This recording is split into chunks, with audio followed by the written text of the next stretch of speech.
అంతరాయ తిమిరోపశాంతయే శాంతపావనమచింత్య వైభవం తం నరం వపుషి కుంజరం ముఖే మన్మహే కిమపి తుందిలం మహః వసుదేవసుతం దేవం కంసచాణూరమర్దనం దేవకీ పరమానందం కృష్ణం వందే జగద్గురుం శ్రీకృష్ణం వందే జగద్గురుం. భగవద్బంధువులకు, ఆత్మస్వరూపులకు, సత్యాన్వేషులకు స్వాగతం, సుస్వాగతం. ఎన్నోసార్లు తెలుసుకున్న మహాభారతం యొక్క ప్రశస్తి. వేదాలు, తర్వాత వచ్చేవి పురాణాలు, తర్వాత వచ్చేవి కావ్యాలు. అంటే 3 లేయర్స్ లో మనము మన హిందూ ధర్మాన్ని తెలుసుకుంటాం. హిందూ ధర్మంలో తెలుసుకోవలసినటువంటిది ఏంటి? ధర్మము, అర్థము, కామము, మోక్షము. ఇంతే. ఇంతకు మించి ఇంకా ఏం లేదు. ఇంతకు మించి ఇంకేమీ లేదు. వేదాలలో ఏముంది? ధర్మార్థ కామ మోక్షాలు. పురాణాలలో ఏముంది? ధర్మార్థ కామ మోక్షాలు. ఆఖరికి రామాయణ మహాభారతాలలో కూడా ధర్మార్థ కామ మోక్షములే. వేదంలను అందించింది ఎవరు? భగవంతుడు. వేదంలోని మనకు అందించింది ఎవరు? వేద వ్యాసుడు అనే కృష్ణ ద్వైపాయనుడు. వేదములు కష్టం కాబట్టి వాటిని కథల రూపంలో అందించాలని ఎన్నో పురాణాలు మనకు అందించినది ఎవరు? మహాత్ముడైనటువంటి వేదవ్యాసుడు. ఇంకా కూడా సంతోషపడకుండా, ఆయన ఇన్ని పురాణాలు రాసినా కూడా సంతోషపడకుండా, ఆయన మళ్ళీ శ్రీమద్ భాగవతం అనే మరొక ఎక్స్ట్రా పురాణాన్ని రాసి మనకు అది మొదటి 18 పురాణాలలో ఒకటి అని చెప్పేంతగా మనని ప్రభావితం చేశారు.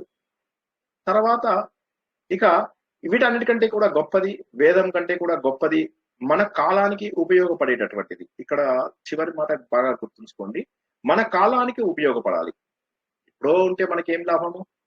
మన కాలానికి ఉపయోగపడాలి. కొన్ని మతాల గ్రంథాలు ఉంటాయి, అవి ఎప్పుడో 600 సెంచరీ 700 సెంచరీ ఉంటాయి. అవి ఏం లాభం ఈ రోజుకి? మారుతూ ఉండాలి.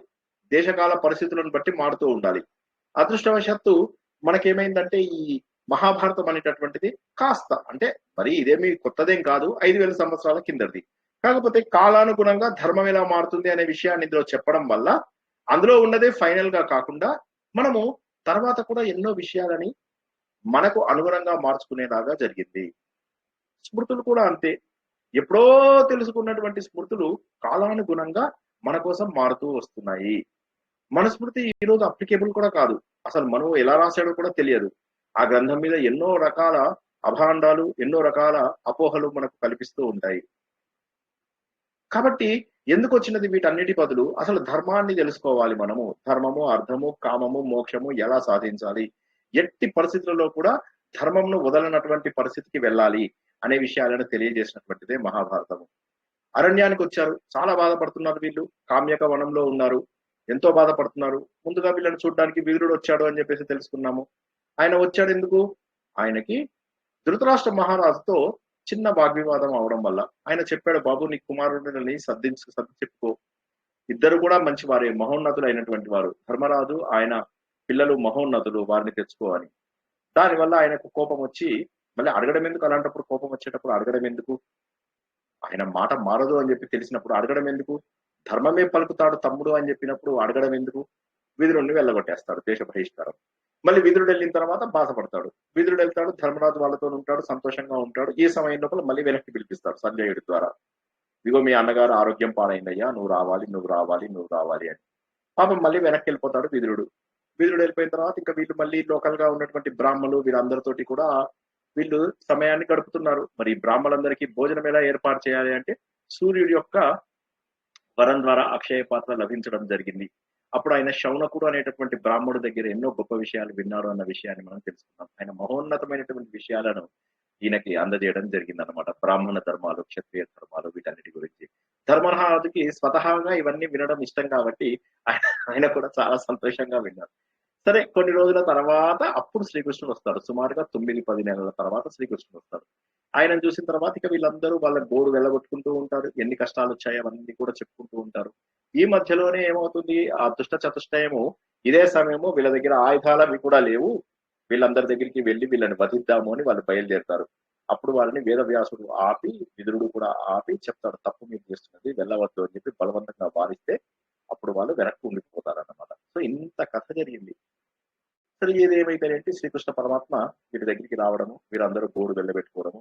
అందులోపల అర్జునుడు ముందు శ్రీకృష్ణుని చూసి మనం ఏమనుకుంటాము, కేవలము భగవద్గీతలోనే అర్జునుడికి జ్ఞానోదయం అయింది అనుకుంటాం. కానీ కాదు, ఆయనకు ముందే తెలుసు. ఈ మాట ఆయన భగవద్గీతలో కూడా చెప్తాడు, శ్రీకృష్ణ నీ గురించి నాకు ముందే తెలుసు. నీ గురించి నారదుడు, దేవలుడు, అసితుడు వీరందరూ కూడా నాకు చెప్పున్నారు లోగడ. నీ గురించి నాకు తెలియకపోవడం లేదు అని. అది ఇప్పుడు కూడా ఈయన అరణ్య పర్వం లోపల వరపర్వం అని అంటాం కదా, ఇందులో కూడా చెప్తున్నాడు అనమాట. నువ్వు ఎవరివి? నువ్వు పురాణ పురుషుడవి. పురాణ పురుషుడు అంటే ఏంటండి? ఎవరైనా చెప్పాలి. హలో, పురాతనమైన వాడు అండి. పురాతనమైన వాడు, ఏంటమ్మా? పురాతనమైన వాడు కరెక్ట్, అంటే ఎప్పటి నుంచో ఉన్నవాడు. కరెక్ట్ కరెక్ట్ అన్ని కాలాల్లోనే ఉండేవాడు. Correct correct very good very good. బాగా చెప్పారు, ఇద్దరు కూడా బాగా చెప్పారు. కరెక్ట్. సో అలా పురాణ పురుషుడవి నువ్వు మామూలు వ్యక్తివి కాదు మహానుభావ, నువ్వు ఎప్పటి నుంచో ఉన్నటువంటి వాడివి. సో మరి ఇది మనము 4వ అధ్యాయంలో భగవద్గీతలో ఏమో తెలుసుకున్నాం. అర్జున, నేను ఇప్పటి వాడిని కాదు అంటాడు. అందులో ఏమంటాడు, నువ్వు ఇప్పటి వాడి వేళ అర్జునుడు అడగడం జరుగుతుంది. కానీ శ్రీకృష్ణుడు ఏమంటాడు, నేను ఇప్పటి వాడిని కాదు అని చెప్పి చెప్పడం మనము 4వ అధ్యాయంలో చూస్తాం భగవద్గీతలో. దానికి కారణం ఏంటి? ఇవన్నీ మన కోసం చెప్పబడినవి.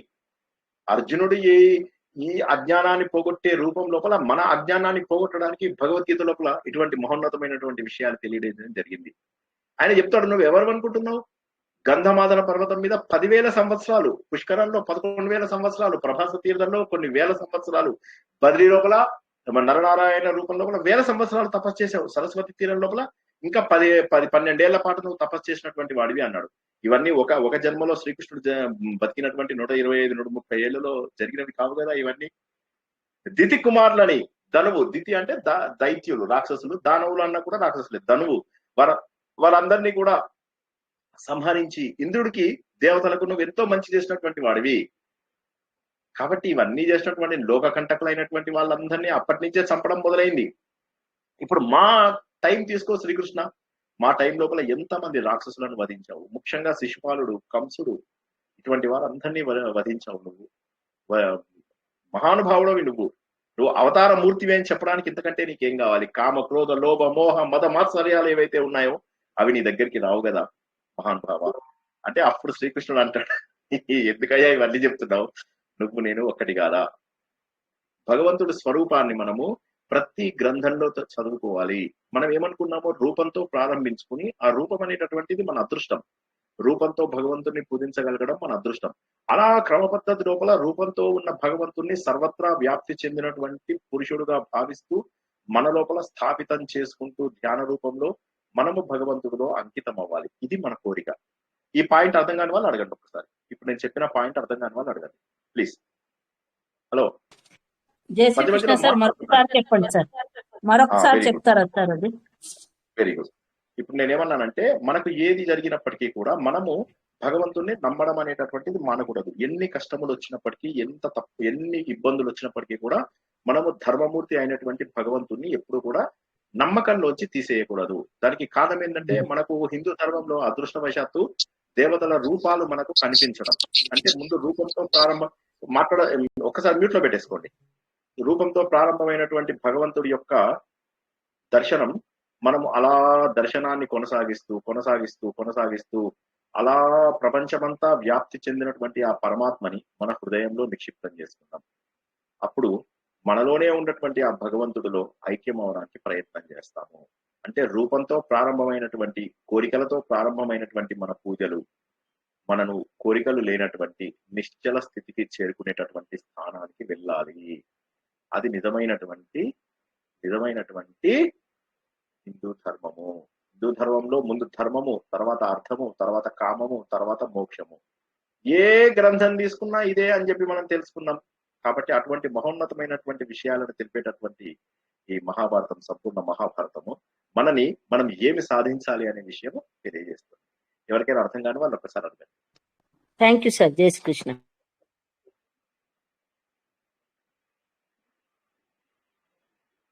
సరే, అక్కడే ఉన్నటువంటి ద్రౌపది అడుగుతోంది, మహానుభావ, అయితే అర్జునుడు చెప్తున్నాడు, అర్జునుడికి శ్రీకృష్ణుడు చెప్తున్నాడు, నువ్వు నరుడివి, నేను నారాయణుడివి, నీకు తెలియని విషయమా ఇది?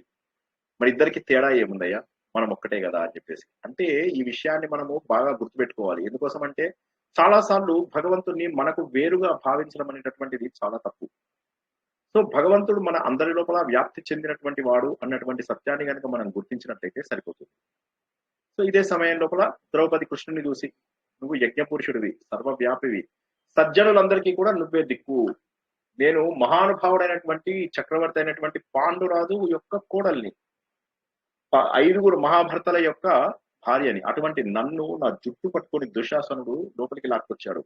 ఈమెని ఆవు ఆవు గౌ గౌ అని చెప్పేసేసి నన్ను, గౌ అంటే ఇంకొక అర్థం ఎద్దు, ఆవు అని కూడా ఇలా చాలా అర్థాలు ఉన్నాయన్నమాట. సో అటువంటి దారుణమైనటువంటి పేర్లతో నన్ను వాళ్ళు సభ లోపల అవమానించారు. ఆ సమయంలో కర్ణుడు నవ్వినటువంటి నవ్వు నాకు ఇంకా గుర్తుంది.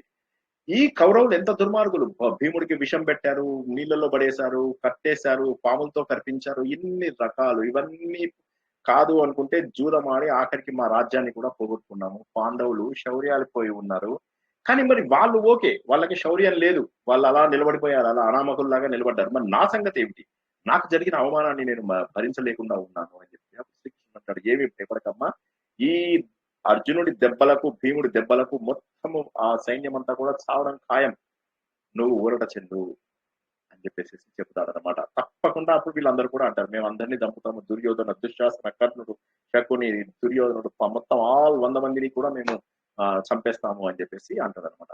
అప్పుడు ఈయన చెప్తాడు, శ్రీకృష్ణుడు ధర్మరాజుతో చెప్తాడు అనమాట, నేను విన్నాను ఆల్రెడీ మొత్తం కథ, కానీ ఆ సమయం లోపల నేను మీ దగ్గర లేను, ఎందుకంటే అదే సమయం లోపల అనర్థం వచ్చింది, నేను అక్కడ ఉండుంటే ఖచ్చితంగా జూదాన్ని నేను ఆపించగలిగేటటువంటి వాడిని, ఇంత కీడు జరిగేది కాదు. ఆ సమయంలో నేను సాల్వుడితో యుద్ధం చేసి అతన్ని చంపాను అంటే, ఎలా చంపావని అడగడం మనం గత వారం తెలుసుకున్నాం. దానికైనా చెప్తాడు, సాల్వుడు అనేవాడు శిశుపాలుడికి మిత్రుడు అంటారు, తమ్ముడు అంటారు, సరే తమ్ముడుగానే తీసుకున్నాను. సో తమ్ముడు అవ్వడం వల్ల తన అన్నను చంపినందుకు అని చెప్పి అతను పగ తీర్చుకోవడం కోసం నా రాజ్యాన్ని చుట్టూరా ముట్టడించాడు. ఆ సమయం లోపల ఘోర యుద్ధం జరిగింది, ప్రద్యుమ్నుడు అతన్ని మూర్ఛ కూడా కొట్టారు, కానీ చంపలేదు, నా కోసం వదిలేశాడు. అతని రాజ్యాన్ని అంతా కూడా అన్ని వనాలు అవి ఇవి నాశనం చేసి వెళ్ళిపోయాడు.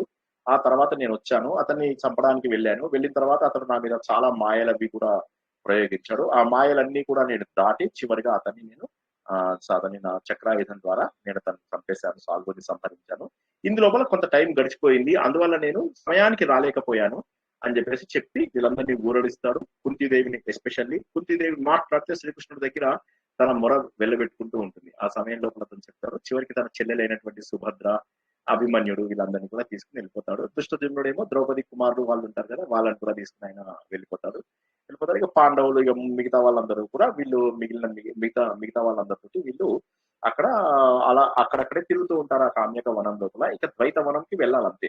సరే, ఇప్పుడు మనం ఏదేమైనప్పటికీ కూడా ఇక్కడ అరణ్యం లోపల రకరకాల క్రూర మృగాలు అవి ఇవి ఉన్నాయి, మనం కొద్దిగా జాగ్రత్తగా ఉండాలి. అంటే సరైనటువంటి సమయం చూసుకుని ద్వైత వనంలోకి వెళ్ళడము, ఆ ద్వైత వనం లోపల వీళ్ళు సరైనటువంటి ప్రదేశాన్ని చూడటము, ఆ సమయంలో వీళ్ళ దగ్గరికి మార్కండేయ మహర్షి రావడం, ఇవన్నీ మనం గత వారం తెలుసుకున్నాం. ఆయన అంటాడనమాట, వీళ్ళు చూస్తే రాముడి లాగా చూస్తున్నట్టు అనిపిస్తుంది. ఏ విధంగానైతే రాముడు వారి వంశంలో ఉన్నటువంటి వారు సగరుడు, భరతుడు, నలుడు, యయాతి వీళ్ళందరూ ఎవరైతే మహానుభావులు జీవితాన్ని అంతా కూడా, నాభాగుడు, చాలా మంది ఉన్నారు, వారందరూ కూడా ఏ విధంగానైతే ధర్మం కోసం నిలబడ్డారో అదే విధంగా నువ్వు ధర్మం కోసం నిలబడాల్సినటువంటి బాధ్యత నీది, సత్య ధర్మాన్ని నిలబెట్టాల్సినటువంటి బాధ్యత. అటువంటి వారు మాత్రమే ఉత్తమ లోకాలకు వెళ్ళగలిగే అవకాశం ఉంది. మీ అందరికీ కూడా శుభం జరుగుతుంది అని ఆశీర్వదించేసి ఆయన వెళ్ళిపోతాడు. అంటే ధర్మాన్ని ఎట్టి పరిస్థితులలో కూడా మానకూడదు, ఎన్ని కష్టంలో వచ్చినా అన్న విషయాన్ని మనం చాలా విపులంగా ఇంతకు ముందు తెలుసుకున్నాం. సరే, ఇదైన తర్వాత ఇలాగే ఈయన వేరే బ్రాహ్మిన్స్ తో కూడా ఇలా మాట్లాడుతూ ఉంటే ఈమె చూస్తూ ఉంటుంది. ఈయనందరూ బ్రాహ్మిన్స్ సోపతి బట్టి, వీళ్ళన్న బాబునంలో సోపతి పట్టిండు, ఆయన లోపల ఇది పోయిందని చెప్పి బాధపడుతుంది అనమాట. అప్పుడు ఆమె ఏం చేస్తుందంటే ధర్మరాజు తోటి, చూడు వాడేమో ఆయన చూస్తేనేమో ధృతరాష్ట్రుడేమో తన పిల్లల కోసం అని చెప్పేసి మనల్ని ఎల్లగొట్టేశాడు, మీకు కోపం పోయిందా ఆయన మీద?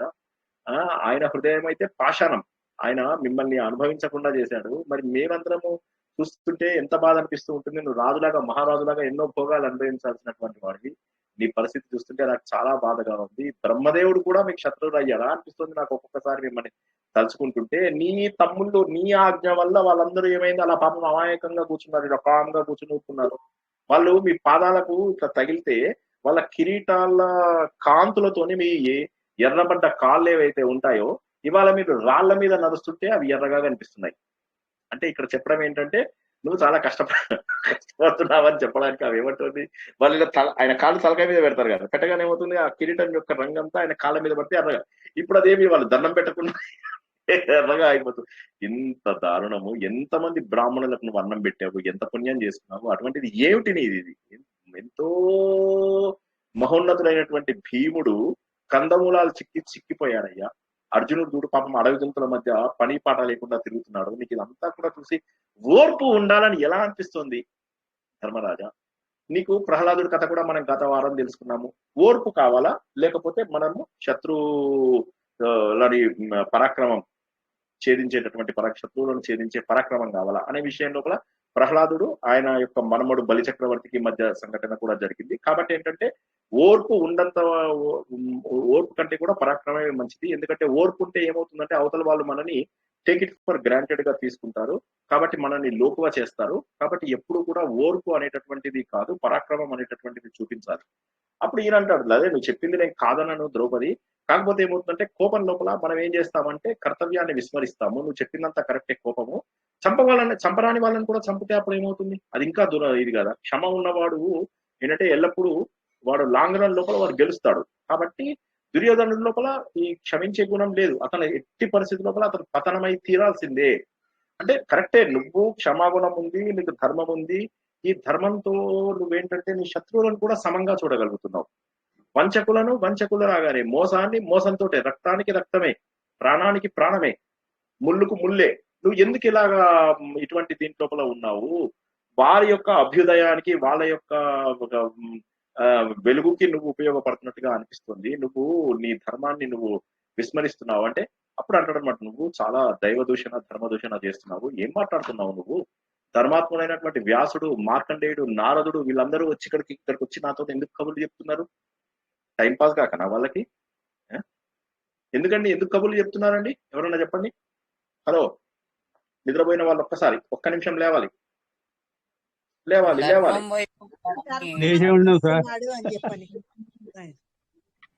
ధర్మం వైపు ఉన్నాడు, ధర్మాత్ముడు అని చెప్పి వాళ్ళందరూ వచ్చి మాట్లాడుతున్నారు. అటువంటప్పుడు అవతల వాడు అన్యాయంగా చేస్తున్నాడని నేను ఎందుకు ధర్మం తప్పాలంటున్నావు? నువ్వు ఏమనుకుంటున్నావు? మహర్షులు వాళ్ళ పుణ్య ఫలితాల బట్టి వాళ్ళకు ఫలితాలు వస్తూ ఉంటాయి. నువ్వు పుట్టడానికి, మీ అన్నయ్య పుట్టడానికి కారణం ఏంటి? తల్లిదండ్రుల కలయిక కాదు కదా, యజ్ఞ స్వరూపం, పూర్వజన్మ. దీని వల్ల మీరు పుట్టారు. మర్చిపోతున్నావు అప్పుడే అని చెప్పేసి చెబుతాడనమాట. చెప్పగానే ఆమంటుందే, నేను కర్మ సిద్ధాంతం లేదు, కర్మఫలం లేదు, ఏం లేదు, నువ్వేం అంత అది మొత్తం లేదు అని నేను అనను. కాకపోతే ఏంటంటే కర్మ చెయ్యడం అయితే ఉంది కదా, ధర్మం ఒప్పుకుంటా, ఫేట్ అనేది ఉంది. ఇక ఫ్రీ విల్ లేదంటావా? ఇప్పుడు నువ్వేంటంటే కర్ర ఉంది, కర్ర తిప్పడానికి, కర్రలో శక్తి ఉంది అవతల వాడిని కొట్టడానికి. నువ్వు తిప్పకపోతే ఎట్లా వస్తుంది? నువ్వుల గింజ లోపల నూనె ఉంది, దాన్ని నువ్వు గాన్గలో వేసి, మీరు గాన్గాని ఏమంటారండి ఆంధ్ర లోపల? మేము తెలంగాణలో గాన్గా అంటాం. Same sir, same word.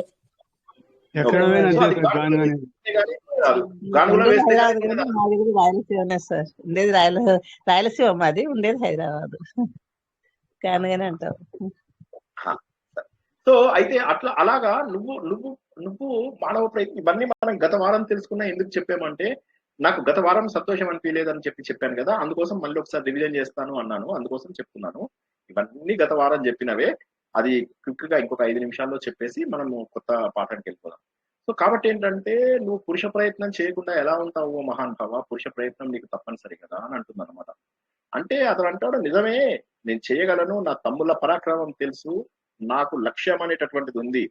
నువ్వు అడిగినటువంటి అభ్యర్థన నాకు అర్థమైంది. నువ్వు చేస్తున్నటువంటిది ఏ ఫలసిద్ధి కావాలనుకుంటున్నావో ఆ ఫలసిద్ధి రావడం వస్తుంది అనే లోపల భీముడు పట్టుకుంటాడు. అన్నయ్య, రాజ్యం ఎవరిది? మనది, మన తాతలది. నువ్వు వేరే వాళ్ళకి అన్యులకు ఇచ్చేసేసి నువ్వు ధర్మపాలన గురించి మాట్లాడుతున్నావు ఏంటిది? నీకు న్యాయమా? చెడ్డవాళ్ళని ధర్మబుద్ధితో క్షమించడం అనేటటువంటిది న్యాయమా? శత్రువులని క్షత్రియుడు పరాక్రమంతో జయించి తీరాల్సిందే. ఇంత బ్యూటిఫుల్ డైలాగులు. శత్రువులందరినీ కూడా మన బాలకృష్ణ సినిమాలో లాగా దొరికిన వాడిని తురుముదాం, దొరకని వాడిని తరుముదాం, అట్లాగా. సో అలా చెయ్యాలి. ధర్మం ధర్మం ధర్మం అని చెప్పేసి అనడం కాదు. పరాక్రమంతో శత్రువులను జయించలేకపోతే బలం లేనివాడు కుంగిపోవాలి. నువ్వేంటయ్యా కుంగిపోకుండా? నీ ఆజ్ఞ కోసం మేము అందరం ఎదురు చూస్తున్నాం. ఆ రోజే కనుక మనం వాళ్ళని కొట్టేసి మన రాజ్యం మనం గుంజుకుంటే ఎలా ఉండేది? ఈ వనవాసం వచ్చేదా మనకు? అంటే ఇతను అంటాడు, లేదు మనం ఒప్పందం ఏం ఒప్పందాన్ని అతిక్రమించడం కాదు. మనం వాళ్ళు పిరికితనం అనుకుంటున్నారు వాళ్ళు.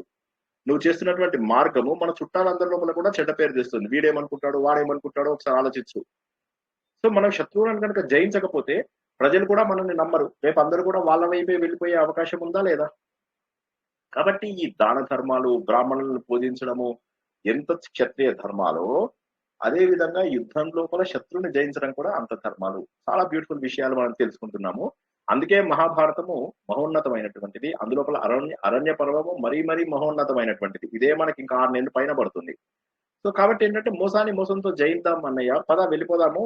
అందరూ అక్కడ ఊర్లో అందరూ కూడా నువ్వే రావాలని చెప్పేసి అనుకుంటున్నారు. పద వచ్చేసేయి, రాజ్యం ఏడుకో, పద మొత్తం నువ్వే ధర్మపాలన చేసుకో. ఎవడొద్దన్నాడు? మాకేం లేదు, మేము గెలవాలంతే, గెలిచిన తర్వాత ధర్మపాలన చేసుకో అంటే నువ్వు చెప్పినంత ఖాళీ 12 ఏళ్ళు 13 ఏళ్ళు ఉంది కదా అంటే అతను అంటాడు అట్లా కాదు, నువ్వు ఏం మాట్లాడుతున్నావు అన్నయ్య, ఇన్నేళ్ళు ఎవడు బతుకుతాడు, ఎవడు ఉంటాడు, 13 ఏళ్లలో రేపే మరణం రావచ్చు, ఇట్లా ఏవో పామోతీలో కుట్టి మనం పోయే అవకాశం కూడా ఉంది.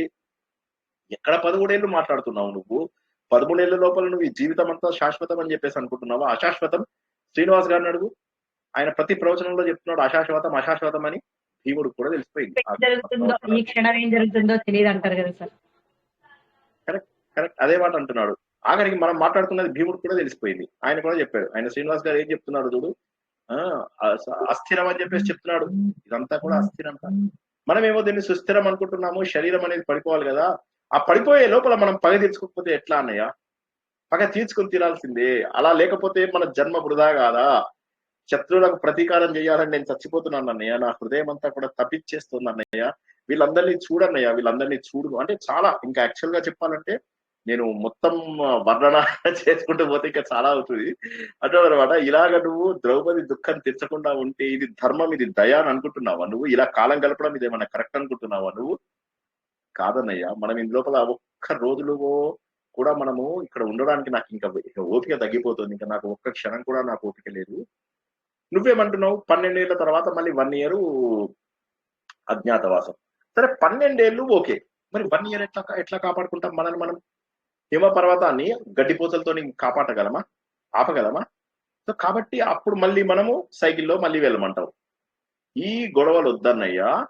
ఒక సూత్రం ప్రకారము 1 సంవత్సరం = 1 నెల. సో ఇప్పుడున్నటువంటి ప్రస్తుత గణిత శాస్త్రం ప్రకారం అట్లా పరిగణించవచ్చు అని చెప్పింది, శాస్త్ర సమ్మతమే. ఇప్పుడు మనం 13 నెలలు ఉన్నాం, చాలా 13 ఏళ్ళుగా కన్సిడర్ చేసి ధర్మం ఏమి తప్పం, ఎన్నో ధర్మ విరోధం ఏముంది చెప్పు అంటాడు. మెల్లగా చూస్తాడు ధర్మరాజు, ఇట్లా చూస్తాడు భీముని. ఏం రో, ఏం మాట్లాడుతున్నావు, ఏడికెళ్ళి వచ్చినావు? నీకు పాండిత్యం ఉంది కానీ పరాక్రమము పరాక్రమం ఉంది కానీ ఆలోచన లేదు. అంతే, అది నీకు అర్థమవుతుంది. దూకుడుగా మొదలెడదాం అని నువ్వు అనుకుంటున్నావు, కానీ కౌరవులతో యుద్ధం అనేది ఎలాంటిది కాదు, అది బృహత్ కార్యం. ధృతరాష్ట్రుడి పిల్లలు 100 మందికి 100 మంది కూడా సాలిడ్ గ్యాంగ్, వాళ్ళు చాలా బలవంతులు. వాళ్ళని పోరాటం అనేది నువ్వు అంత ఈజీ అని చెప్పేసి ఎప్పుడు అనుకోకు. వాళ్ళతో నువ్వు గెలవడం చాలా కష్టం. ఇదిగాక వాళ్ళు చెడ్డవాళ్ళు కూడా, వాళ్ళు తప్పు పనులు కూడా చేసే అవకాశం ఉంది. కర్ణుడు, భూరిష్ఠవుడు, శల్యుడు, వీళ్ళందరి అండ కూడా వాళ్ళకు ఉంది. రాజసూయ యాగం లోపల మనతోని కొంతమంది ఓడిపోయారు. మీరు 4 దిక్కులా పోయారు, చాలా మంది ఓడగొట్టారు. కొంతమంది ఇష్టంగా ఇచ్చినా, కొంతమంది ఇష్టం లేకుండానే మనకు అన్ని కప్పాలు అవి ఇచ్చారు. మరి వాళ్ళ సంగతి ఏంటి? వాళ్ళందరూ మన మీద కోపంగా ఉన్నారు. ఇప్పుడు వాళ్ళందరూ కూడా వాళ్ళతోని జాయిన్ అయ్యే ఛాన్స్ ఉంది. కర్ణుడికి సహజంగా కవచ కుండలాలు అవి ఇవి ఉన్నాయి. కర్ణుడు కొట్టే దెబ్బలకు ఎలా తట్టుకోవాలా అని నేను ఇప్పుడు కూడా నిద్రపోవడం లేదు. నాకు సడన్ గా అప్పుడప్పుడు కర్ణుడి దెబ్బలు జ్ఞాపకం వస్తే నాకు ఇప్పుడు కూడా నిద్ర మెలకు వస్తుంది. అంత పరాక్రమవంతుడు కర్ణుడు. భీష్ముడు, ద్రోణాచార్యుడు, కృపాచార్యుడు కూడా అందరూ కూడా వాళ్ళ వైపే ఉన్నారు. ఇంత మందిని జయించాలి. ఇప్పుడు నీ రాజ్యం కావాలి అంటే నువ్వు వాళ్ళందరినీ పోరాడాలి. కాబట్టి ఇప్పుడున్న యుద్ధానికి సరైన సమయము కాదు మనకు. మనం అంత శక్తిమంతులము కాదు. అందులో ఇంకోటి ఏంటంటే మనం ఇక్కడ అడవిలో ఉన్నాం కదా. అడవిలో ఉన్నంతసేపు ఏమవుతుంది, లోకల్ గా ఉన్న జనాలందరూ కూడా ఎవరు రాజ్యంలో ఉంటారో వాళ్ళకే ఎక్కువ క్లోజ్ అయ్యే అవకాశం ఉంది. అండ్ దుర్యోధనుడు ఏం చేస్తూ ఉంటాడు, బ్రాహ్మణులందరినీ గౌరవిస్తూ ఉంటాడు. లోకల్ గా వచ్చిన వాళ్ళందరికీ తను చేయాల్సినవన్నీ తను కూడా చేస్తున్నాడు. చేస్తూ జనాల లోపల కూడా మంచి పేరు తెచ్చుకుంటున్నాడు. అతను మెల్లమెల్లగా ఛాన్స్ ఉంది. దీనివల్ల ఏమవుతుందంటే అతడు ఎవరికి ఎగెనిస్ట్ కాడు. అది కాక చాలా మంది ఏంటంటే వీళ్ళు పవర్ లో ఉన్నారు కాబట్టి వీళ్ళతోని ప్రాపకం కోసం అని చెప్పేసి ఇంకా క్లోజ్ అయ్యేటటువంటి అవకాశం ఉంది. సో ఇవన్నీ కూడా ఉన్నాయి. మనం ఎలా పడితే అలా మాట్లాడక్కర్లేదు అని చెప్పేసి తెలుసుకున్నాం గత వారం. అప్పుడు అక్కడి నుంచి వేదవ్యాసుడు రావడం జరుగుతుంది అనమాట. రాగానే అప్పుడు ఆయనకి నమస్సులు అర్పించి, నేను ఇప్పుడే తలుచుకున్నాను మీ గురించి అంటే, ఇప్పుడే యాద్ చేసిన అంటే, అరే నాకు తెలుసయ్యా, దట్స్ వై ఐ కేమ్ అని. ఒకళ్ళు తెలంగాణలో ఒకళ్ళు ఇంగ్లీష్ లో మాట్లాడుకుంటారు ఎప్పట్లాగా. మాట్లాడుకోగానే అప్పుడు వస్తారనమాట. వచ్చేసి ప్రతిస్మృతి అనేటటువంటి ఒక విద్యను ఇస్తాను నీకు. ప్రతిస్మృతి. ఓకే, నేను క్విజ్ పెట్టట్లేదు కానీ పెడితే మీరు అందరికి 0/10 0/20 తెచ్చుకుంటారేమో అని అనిపిస్తుంది నాకు. సో అయితే ప్రతిస్మృతి అనే ఒక విద్య. ఆ విద్య ద్వారా ఏంటంటే నువ్వు ఇక్కడ ఉన్నటువంటి జనాలు వీళ్ళు వాళ్ళు నీకు ఈ తపస్సు చేసుకుని విద్యకు వాటికి వీటికి ఏదైతే ఉంటుందో ఈ విద్యకి నీకు చాలా ఉపయోగపడుతున్నది. ఇదేంటంటే నేను ధర్మరాజుకు ఉపదేశిస్తాను, ధర్మరాజు ఇంకెవరికైనా ఉపదేశించవచ్చు. ఇది ధర్మం ఉన్న వాళ్ళు తీసుకోవాలి అని నీకు ఇస్తున్నాను ధర్మరాజు. నువ్వు అతను అర్జునుడికి ఇచ్చేయచ్చు. దానివల్ల అర్జునుడు మంచిగా తపస్సు చేసి బాగా శక్తిని సంపాదిస్తాడు. ఇందాకటి నుంచి నువ్వేవైతే మాట్లాడుతున్నావో ఆ మాటలకు అనుగుణంగా అతడు అటువంటి ఆయుధాలను వీళ్ళందరినీ ఓడించగలిగేటటువంటి ఆయుధాలు తెచ్చి తీరవలసిందే, ఇంకా వేరే మార్గం లేదు. కానీ ఈ ప్రతిస్మృతి అనే విద్య అనేటటువంటిది మ్యాండేటరీ. అన్ని చోట్లకు ఇతడు విపరీతమైన స్పీడ్ తో వెళ్ళిపోగలడు. అండ్ ఎక్కడ కూడా అతనికి అడ్డంకులు ఏమీ ఉండవు, ఏ విధమైనటువంటి ఇబ్బందులు జరగవు అనగానే అప్పుడిక సరేగా మెల్లగా ఆయన వ్యాసమనహాముని వెళ్ళిపోగానే ఈయన అర్జునుడు కూడా తన తన తపో యాత్రల కోసం అని బయలుదేరుతాడు అనమాట. బయలుదేరేటప్పుడు ఇక వీళ్ళందరూ ధర్మరాజు చెప్తారు అనమాట, గుర్తుంచుకో అర్జున, శత్రువులను జయించాల్సిందే, మనం తప్పదు. ఏ విధంగా కూడా వాళ్ళు మన రాజ్యం మనకి ఇస్తానని అనిపించదు. అప్పుడప్పుడు నాకేదో మా పెదనాన్న ఇస్తాడు అనిపించినా, మా పెదనాన్న కనిపించినా కూడా వీళ్ళందరూ ఆయన మాట నెగ్గిస్తారని నేను అనుకోను. కాబట్టి మనకు ఆ దివ్య సంపద కావాలి. ఇదిగో వ్యాస భగవానుడు అందించినట్టుగా తపస్సు చేసి దివ్య సంపద ఇది. అయితే ఇంకొక అడ్వాంటేజ్ ఏంటంటే వృత్రాసురుడిని చంపడం కోసం అని చెప్పేసి ఇంద్రుడికి ఆ రోజు లోపల దేవతలందరూ కూడా వాళ్ళ వాళ్ళ వాళ్ళ వాళ్ళ వాళ్ళ ఆయుధాలు తీసుకొచ్చేసి ఆయనకి ఇచ్చేశారు. ఈ వృత్రాసురుడి వధని మనము భాగవతంలో చెప్పుకున్నాము. కాకపోతే ఇది ఎలా జరిగింది అనేటటువంటి ఇంద్రుడి శక్తి గురించి మనం ఋగ్వేదంలో కూడా చదువుకుంటాం. ఋగ్వేదము లోపల మనము చదువుకుంటాం. అది జస్ట్. అయితే దేవతలందరూ కూడా ఏంటంటే ఎలా అయినా అంటే వజ్రాయుధంతో పాటుగా అనేక రకాల ఆయుధాలు ప్రతి వాడు. సో కాబట్టి రకరకాల ఆయుధాలు ఉన్నాయి. అది కాక మహాశివుడి దగ్గర పాశుపతం అని ఒకటి ఉంది. ఈ పాశుపతం ఏంటంటే ఆటం బాంబుతో సమానము. అది వేస్తే కొన్నేళ్ల వరకు అక్కడేమీ ఇంకా మొలవన్నమాట. పంటలు పండడము, జీవము ఉండడము అటువంటివి ఉండవు. అటువంటి దారుణమైనటువంటి అస్త్రంని పాశుపత అస్త్రము అని చెప్పేసి అంటారు అనమాట. అంటే శంకరుడికి బేసికల్ గా శివుడిది. ఆ అస్త్రాన్ని కూడా నువ్వు సంపాదించాలి అని చెప్పేసి చెప్పి అప్పుడు ఆ ప్రతిస్మృతి అనేటటువంటి విద్యని అర్జునుడికి ఉపదేశిస్తాడు ధర్మరాజు. అప్పుడు అన్నగారి పర్మిషన్ తీసుకుని ఇతడు బయలుదేరాలి అని చెప్పేసి ఈయన అనుకుంటుంటే అప్పుడు ద్రౌపది ఆపుతుంది. ఆపేసి మళ్ళీ మొదలెడుతుంది ద్రౌపది. ఏంటంటే బాబు నువ్వు గుర్తుంచుకో, జరిగినటువంటి విషయాలన్నీ కూడా నువ్వు ఎప్పటికీ నువ్వు మర్చిపోకూడదు. ఎందుకోసం అంటే ఎంత దారుణమైన విషయం జరిగింది, ఎటువంటి విషయాలు జరిగాయని ఒక్కసారి గుర్తుంచుకో. కుంతిపుత్రుడా, నువ్వు ఎట్టి పరిస్థితుల్లో నీ అభిష్టాన్ని నువ్వు సాధించగలుగుతావు, అస్త్రాలని సాధించగలుగుతావు. కానీ మనకు జరిగిన అవమానాలని గుర్తుంచుకో. నాకు ఎంత దుఃఖం ఉంది, నాకు నిండు సభలో జరిగినటువంటి ఘోరం అని మాటకి ఆమె అవే గుర్తు తెచ్చుకుంటూ ఉంటుంది. కాబట్టి ఏ విధంగానూ కూడా నాకు ఆ బాధ నేను తట్టుకునేటట్టుగా లేదు, ఆ దుఃఖం నాకు అలాగే ఉంది. నువ్వు వెళ్ళిన తర్వాత నీ అన్నదమ్ములు ఎవరైతే ఉంటారో నువ్వు నీ గొప్పతనం గురించి మాట్లాడుకుంటూ వీళ్ళందరూ హ్యాపీగా నిద్రలు పోతారు. కానీ నిద్ర పట్టంది నాకే. స్లీప్లెస్ నైట్స్, రెస్టీలు, రివోట్రీలు ఇవన్నీ వేసుకోవాలి, లేదా శ్రీనివాస్ గారి ప్రవచనం వినాలి. సో ఏదో ఒకటి చెయ్యాలి. కానీ ఎలాగా?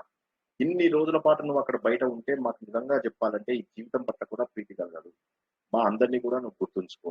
నీకు వీడుకోలు చెబుతున్నాం కానీ గుర్తుంచుకో, మన అందరి ఫ్యూచరు నీ పైన ఆధారపడి ఉన్నది అన్నటువంటి విషయాన్ని నువ్వు గుర్తుంచుకోవాలి అర్జున అని చెప్పేసి ద్రౌపది ఇతనికి ఈ తన యొక్క బాధ్యతలని చెప్పడం అనేది జరుగుతుంది. అంటే ద్రౌపది కూడా ఏమీ తగ్గడం లేదు. ద్రౌపది అసలు వీళ్ళ మొత్తంలో ఇప్పుడు ఆమెకి ఏంటంటే ఆమెకున్నంత బాధ ఎవరికి లేదు కదా ఆబ్వియస్లీ. సో ఆమె చెప్తుంది అన్నమాట, నువ్వు పెద్దవాళ్ళని గౌరవిస్తావు, అన్నయ్యను గౌరవిస్తావు, నీ కోసం అని చెప్పేసి ప్రతి దేవతని నేను ప్రార్థిస్తాను నీకు మంచి జరగాలి అని చెప్పేసి. నేను మంగళ వచనాలు పలుకుతున్నాను, నీకు తప్పకుండా మంచి జరుగుతుంది అని చెప్పేసి అంటుంటే ఇతను చాలా సంతోషంగా వింటాడు. ఇక ఈయన మహానుభావుడు, అందరికీ కూడా సోదరులందరికీ కూడా దండాలు పెట్టడము, ఆశీర్వదించడాలు. తర్వాత మెల్లగా ఈ ధౌమ్యుడు అంటే వీళ్ళ పురోహితుడు ఉన్నారు కదా, ఆయనకి ఒక ప్రదక్షిణం కూడా చేసేసి అక్కడి నుంచి ఇంకా విద్యతో పాటు ఆ విద్య ఉంది ఆల్రెడీ ప్రతిస్మృతి విద్య వచ్చింది, మంచిగా గొప్ప వెలుతురుతో బయలుదేరుతున్నాడు. ఏ అడ్డంకు వచ్చినా పక్కకు తొలగిపోతున్నాయి. ఏ భూతాలు అంటే సింహాలు పులులు లాంటివే కాకుండా అదృశ్య రూపంలో ఉన్నటువంటివి ఇంకా గంధర్వులు రాక్షసులు ఏవి అతనికి అడ్డం రాకుండా వెళ్ళిపోతున్నాయి అన్నమాట. అందులోపల ఆనందంగా వెళ్ళిపోతున్నారు అన్నమాట. వేరే వారిని మాత్రమే ఇతను బాధ పెట్టగలడు, తనకి ఏ విధమైనటువంటి బాధ లేదు. అందుకే అర్జునుడిని పరం తప్పుడు అంటాడు, వేరే వాళ్ళని తప్పింప చేయగలడు. అటువంటి అర్జునుడు సంతోషంగా ఆ వనాల వెంట వెళ్తూ ఉన్నాడు అనమాట. సో హిమవత్ పర్వతానికి ముందు వెళ్తాడు, అక్కడ కొన్ని రోజులు ఉంటాడు. అక్కడి నుంచి వాయువేగం మనోవేగంతో ఆ ఈ గంధమాదన పర్వతం దగ్గరికి వెళ్తాడు. అక్కడి నుంచి చివరికి మన ఇంద్రకీలాద్రి పర్వతం దగ్గరికి కూడా వస్తాడు అనమాట. వచ్చేసి ఇంద్రకీలాద్రి అయితే ఇక్కడే నాకు తెలియదు కొద్దిగా కన్ఫ్యూజన్. అలా హిమాలయాలకు వెళ్ళి మళ్ళీ ఇంద్రకీలాద్రి అంటే మన విజయవాడకి ఎలా వచ్చాడు అనేది కొద్దిగా ఇది, ఎందుకంటే అటు రైట్ సైడ్ వెళ్ళి మళ్ళీ లెఫ్ట్ సైడ్ ఎందుకు వచ్చాడు అనేది. బట్ ఏది ఏమైనా మన కథ ప్రకారం అలాగే. సో అక్కడికి వెళ్తాడు, ఇంద్రకీలాద్రి పర్వతానికి వెళ్తాడు. పెద్ద పర్వతం అది, అరణ్యం కూడా దట్టమైనటువంటి అరణ్యము. అందరూ బ్రాహ్మణులు వాళ్ళు వీళ్ళు తపస్సు చేసుకునేటటువంటి ప్రదేశం అనమాట. ఆ ప్రదేశం దగ్గరికి అర్జునుడు వెళ్తాడు.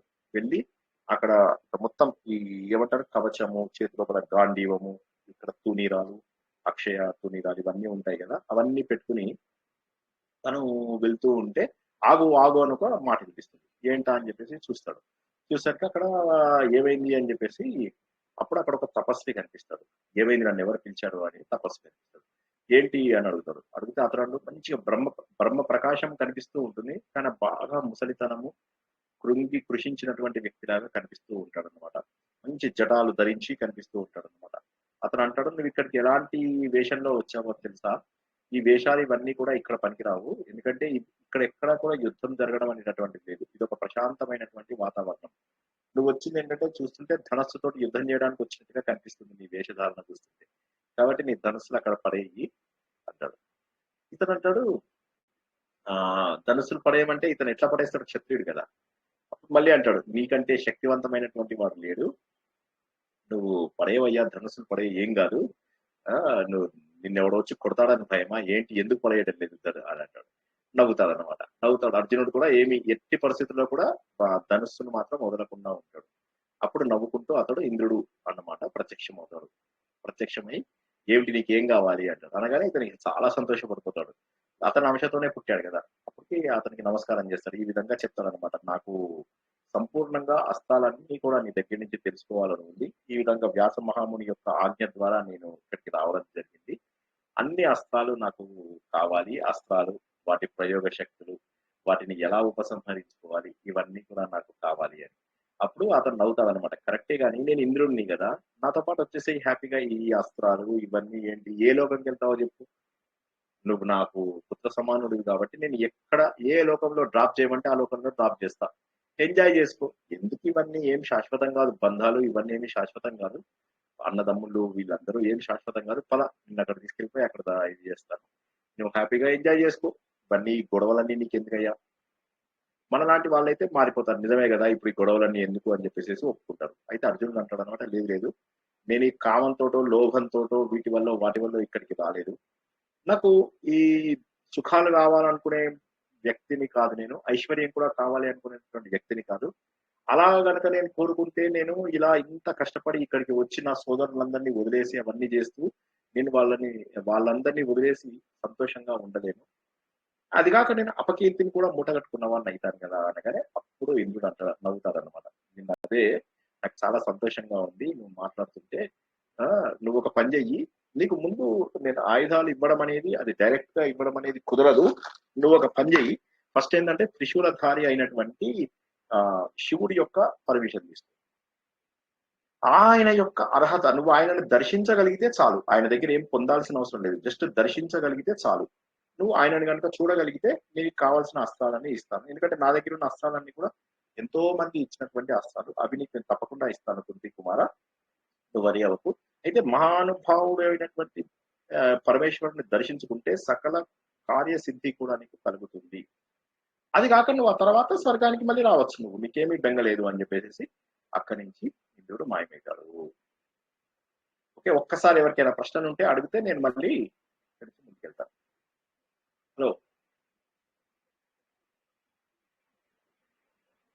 ఏమన్నా ప్రశ్నలు ఉన్నాయా? కట్ అయిందా కాలు by chance? Hello, call cut అయిందా? హలో, అర్థం అవుతుంది సార్, బాగా అర్థం అవుతుంది. ఇక్కడ ఏం కష్టం కాలే కదా? లేదు సార్ లేదు.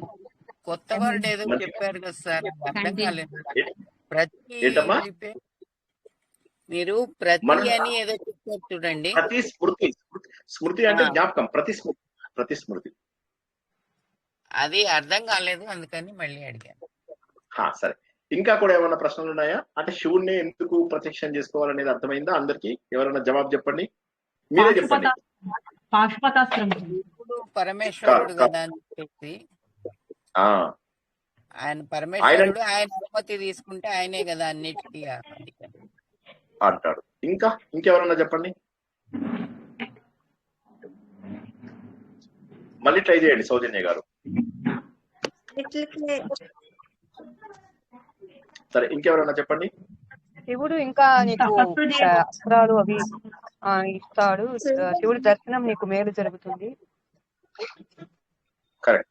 కానీ ముందు అంటే ఇప్పుడు దివ్యాస్త్రాలన్నీ డైరెక్ట్ గా పొందే అర్హత లేదు, ఎందుకంటే ఈయన తండ్రే కదా, తండ్రి అంశే కాబట్టి డైరెక్ట్ గా పొందేటటువంటి అర్హత లేదు. ఈయనకు తపస్సు చేసి పరమేశ్వరుణ్ణి ఇతడు దర్శింపజేసుకుంటే తప్ప ఆ అస్త్రాలను పొందే అర్హత. ఇప్పుడు అస్త్రాలు అనేవి మామూలు కాదు. ఇప్పుడు మామూలుగా శస్త్రాలు ఎవరైనా నేర్చుకోవచ్చు, కానీ అస్త్రాలు ప్రత్యేకమైనటువంటి పరిస్థితుల లోపల ఉంటాయన్నమాట అవి.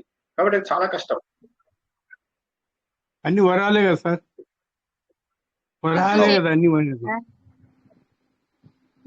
చెప్పండి సునీత గారు. శివుడు మంగళ స్వరూపుడే, కానీ నేను చెప్పినది ఏంటంటే అర్హత వస్తుంది. ముందు అర్హత రావాలి, ఫస్ట్ ఇతనికి అర్హత రావాలి, అస్త్రాలు తీసుకోవడానికి అని చెప్పి అర్హత రావాలి. అందుకోసం అని చెప్పేసి అతను ఏమంటాడంటే, నువ్వు శివుని తపస్సు చేసుకో, తర్వాత నీకు ఏ అస్త్రం కావాలంటే ఆ అస్త్రం ఇస్తాను అంటాడు ఇతను. ఏ అస్త్రం కావాలంటే నేను ఆ అస్త్రం ఇస్తాను, నువ్వు ఫస్ట్ శివుణ్ణి మాత్రం ముందు ఆయన దర్శనం చేసుకొని రా, అప్పుడు పర్మిషన్ వస్తుంది. మిగతా అస్త్రాలన్నీ వాడడానికి పర్మిషన్ నా దగ్గర ఉన్నాయి, అన్ని అస్త్రాలు ఉన్నాయి, ఎంతో మంది నాకు ఇచ్చినటువంటి అస్త్రాలు ఉన్నాయి.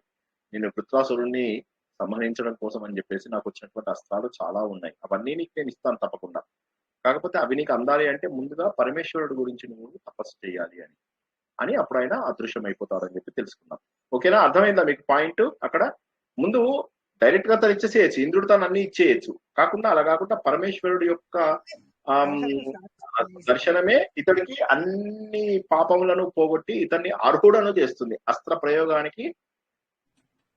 అతను చేసిన తప్పులన్నీ తప్పులు పాపకర్మలన్నీ తొలగిపోతాయని, శివుని దర్శించుకున్న మాత్రాన అన్ని నశించిపోతాయి, నీకు అర్హత వస్తుంది అని చెప్పినట్టుగా చెప్తాను. Correct correct correct correct. So కాబట్టి ఏంటంటే అర్హత తప్పనిసరి. అప్పుడు అర్జునుడు వెళ్ళి ఘోరం, అప్పుడు అక్కడి నుంచి ఇంద్రకీలాద్రి నుంచి మళ్ళీ హిమాలయాస్కి వెళ్తాడు. అందుకే కొద్దిగా కన్ఫ్యూజన్ గా ఉంది నాకు, ఎందుకంటే మనం చెప్పుకుంటున్నది వ్యాస భారతం. అందులోపల ఫస్ట్ హిమాలయాలకు వెళ్ళాడు, గంధమాదనం వెళ్ళాడు, తర్వాత మళ్ళీ అక్కడి నుంచి ఇంద్రకీలాద్రికి వచ్చాడు, మళ్ళీ అక్కడి నుంచి హిమాలయాలకు వెళ్ళాడు అని ఉంది. అట్లా ఎందుకు అనేది నాకు అర్థం కాలేదు. బట్ ఎనీవే, సో మొత్తం మీద మనం వ్యాసుడిదే ఫాలో అవుతాం కాబట్టి వ్యాసుడినే ఫాలో అవుతాం ప్రాపర్ గా. అప్పుడు ఏమైంది, ఇతను అర్జునుడు హిమాలయాస్ కి వెళ్తాడు, మళ్ళీ చాలా స్పీడ్ గా వెళ్ళిపోగలుగుతాడు, అంటే ఎక్కువ సమయం కూడా తీసుకోడు అన్నమాట, చాలా స్పీడ్ గా వెళ్తాడు. వెళ్ళేసి అక్కడ ఇక ఘోరమైన తపస్సుని మొదలెడతాడు. ఏ విధమైనటువంటి అంటే ముందు రోజు నాడు లైట్ భోజనం తీసుకోవడము, రెండో రోజు నాడు సగం తీసుకోవడము, మూడో రోజు నాడు ఏమీ ఇలాగ ఘోరమైనటువంటి తపస్సు మొదలెడతాడు అనమాట. అప్పుడు ఇక చాలా అద్భుతమైనటువంటి అంటే ఆనందం కలుగుతూ ఉంటుంది శివుడికి కూడా. ఈ తపస్సుని ఇవన్నీ చూసి అతను చాలా ఆనంద పడుతూ ఉంటాడు అనమాట. కాకపోతే ఇతను ఏ విధంగానైనా పరీక్షించాలి, ఎందుకంటే ఇప్పుడు అక్కడ అదే ప్రాంతం లోపల పరమేశ్వరుడు ఉంటాడు. హిమాలయాలు అనేటటువంటివి ఆయన యొక్క ప్రదేశాలు ఆయన. సో కాబట్టి ఆయన ఎట్టి పరిస్థితుల లోపల కూడా ఆయన ఖచ్చితంగా అర్జునుడికి దర్శనం ఇచ్చేవాడే. కాకపోతే ఏంటంటే అక్కడ మూకుడు అని చెప్పేసి ఒక రాక్షసుడు ఉంటాడు, అతను పంది రూపం లోపల వస్తాడనమాట. అతను వచ్చేసేసి అతడు అర్జునుడి పైన వధించడానికి వస్తాడనమాట. అర్జునుడిని వధిద్దామని వస్తాడు. సో అదే సమయం లోపల అర్జునుడు బాణం వేయడము, తర్వాత శివుడు కూడా బాణం వేయడము జరుగుతుంది. జరగగానే అర్జునుడికి శివుడు కనిపిస్తాడు, కానీ శివుడు కిరాతమూర్తి రూపం లోపల కనిపిస్తాడు. ఈ కిరాతమూర్తి అనే దాని గురించి నేను ఇంతకు ముందు ఒకసారి చెప్పాను. మనకు దేవుణ్ణి 3 రూపాలలో పూజిస్తాం మనం. ఈ రూపాలు ఏంటంటే జస్ట్ ఇండికేషన్ ఏంటి అనేటటువంటివి చెబుతాయన్నమాట. అందులోపల మొదటి మూర్తులను ఏమంటారంటే మనకు భోగమూర్తులు అంటారు. భోగం అంటే మనకు కోరికలు తీర్చేటటువంటి దేవుళ్ళు అన్నమాట. అంటే కొంతమంది దేవుళ్ళ చేతులు ఇలా ఇలా ఇలా పెట్టేసేసి ఇటు అభయము ఇటేమో విచ్చలవిడిగా డబ్బు మన మీద కురిపించడం లాంటి, అంటే అవి ఇండికేషన్, అంతేగాని దేవుళ్ళు ఎగ్జాక్ట్లీ అట్లా ఉంటారు అని అలా అలా అనుకుంటే మళ్ళీ మీకు కన్ఫ్యూజ్ అవుతారు. అంటే మీకు జస్ట్ ఒక ఇండికేషన్ కోసం అలా ఉంటే రూపాన్ని మీరు ముద్రించుకోవచ్చు అని అది. సో వారికి సంబంధించినటువంటి బీజాక్షరాలు, వారికి సంబంధించినటువంటి అక్షరాలు వారిని జాగృతం చేసేటటువంటివి ఉంటాయి. అవి వారు సుఖ సంతోషాలు, మనకు నా కామ్యకర్మలు కూడా న్యాయబద్ధమైనటువంటివి, మన ప్రారంభంతో సంబంధం లేనటువంటి కోరికలు తీరుస్తారు. ఇక రెండవ ఇవేంటంటే ఆపదలు తీర్చేవాళ్ళు. ఇప్పుడు ఇందులో మొదటి దానికి ఉదాహరణగా మనము వెంకటేశ్వర స్వామి, లక్ష్మీదేవి, రాముడి పరివారము, శివుడి పరివారము, ఇలా అందరూ మనల్ని ఆశీర్వదిస్తూ నవ్వుతూ ఉంటారు కదా. సినిమా లోపల శుభం కార్డు పడ్డప్పుడు ఎట్లా అయితే ఉంటారో అట్లా ఉన్నటువంటి దేవతలందరూ కూడా భోగమూర్తులు, కోరికలు తీర్చేవాళ్ళు. రెండవ కేటగిరీలోకి వచ్చేసరికి ఏమవుతుందంటే వీళ్ళని ఇదేమంటారు, రుద్రమూర్తులు అంటారు. రుద్రమూర్తులు ఎవరైతే ఉంటారో వీళ్ళు మనకు ఆపదలు తీరుస్తారు. అంటే ఇప్పుడు మనకి భైరవుడు కావచ్చు, కిరాతమూర్తి కావచ్చు, నరసింహస్వామి కావచ్చు, వీళ్ళందరూ కూడా మనకేంటంటే మన భయాన్ని తీర్చి మన ఆపదలను తొలగిస్తారు అన్నమాట. అటువంటి రూపాలు. అందుకే కష్టం వచ్చినప్పుడు ఈ దేవుణ్ణి పూజించు, కష్టం వచ్చినప్పుడు ఇది, ఇట్లా మనకి రకరకాల దేవుళ్ళకి రకరకాల మంత్రాలు ఎందుకు ఉన్నాయంటే దేవుళ్ళు ఆ రూపాలలో ఉంటారనే దానికంటే కూడా ఆ రూపంలో మనం ఊహించుకుంటూ ఉంటే చాలా చక్కగా అర్థమవుతుంది. ఆ మంత్రాన్ని సరిగా మనం చేయగలుగుతాం, ఏకాగ్రతగా చేసేటటువంటి అవకాశం ఉంది. మనం ఏం చేస్తాము, విశ్వం విష్ణు వషట్కారు దేవుళ్ళని హడలు కొట్టిచ్చేస్తూ ఉంటాం. జయ హనుమాన జ్ఞానగుణ సాగర, హనుమంతుడు అక్కడి నుంచి కిలోమీటర్ దూరం పారిపోతాడు. సో అలాంటి పనులు చేయకుండా మనం ప్రశాంతంగా గనక భగవంతుని ఆ విధంగా ప్రార్థించినట్లయితే అందుతారు. అది రెండవ కేటగిరీ రుద్రమూర్తులు. మూడవది ఏంటంటే జ్ఞానమూర్తులు. జ్ఞానమూర్తులు ఎలాంటి వాళ్ళు అంటే మన లోపల జ్ఞానాన్ని అందించే వాళ్ళు. నాకు ఇక జన్మ వద్దు, నేను ఎందుకు పుట్టాను, ఇవన్నీ కూడా తెలుసుకోవాలని, సృష్టి రహస్యాలన్నీ కూడా తెలుసుకోవాలని కోరుకునే వాళ్ళందరికీ జ్ఞానమూర్తులను దొరుకుతారు. ఈ జ్ఞానమూర్తులని యోగమూర్తులు అని కూడా అంటారు. మనకి ఇప్పుడు మొన్న అనుకున్నట్టుగా దక్షిణామూర్తి కావచ్చు, హయగ్రీవుడు కావచ్చు, శ్యామలాదేవి కావచ్చు, సరస్వతీదేవి, వీళ్ళందరూ కూడా మనకు ఆ జ్ఞానాన్ని అందించే వాళ్ళు అన్నమాట. ఇప్పుడు ఇక్కడ కిరాతమూర్తి ఎవరైతే ఉంటారో ఈ మధ్య కేటగిరీ, మిడిల్ కేటగిరీలో రుద్రమూర్తి. ఓకే, ఒక్కసారి అర్థం కాని వాళ్ళు అడగండి, ముందుకెళ్తారు.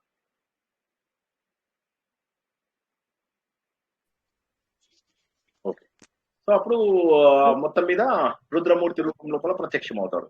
రాగానే ఇంకేముంది, ఈయన బాణం వేశాడు, ఆయన బాణం వేశాడు. వేసిన తర్వాత అప్పుడు రెండు బాణాలు తగిలాయి, పంది చనిపోయిందంటే ఇప్పుడు ఈయన అంటాడు, అర్జునుడు అంటాడు, ఇది అర్జునుడు కిరాతుల మూర్తితో అంటాడు అనమాట. నేను కొట్టిన జంతువుని నువ్వు ఎలా కొట్టావు, నీకు సిగ్గులేదా, నీకు ధర్మం తెలియదు అని అంటాడు.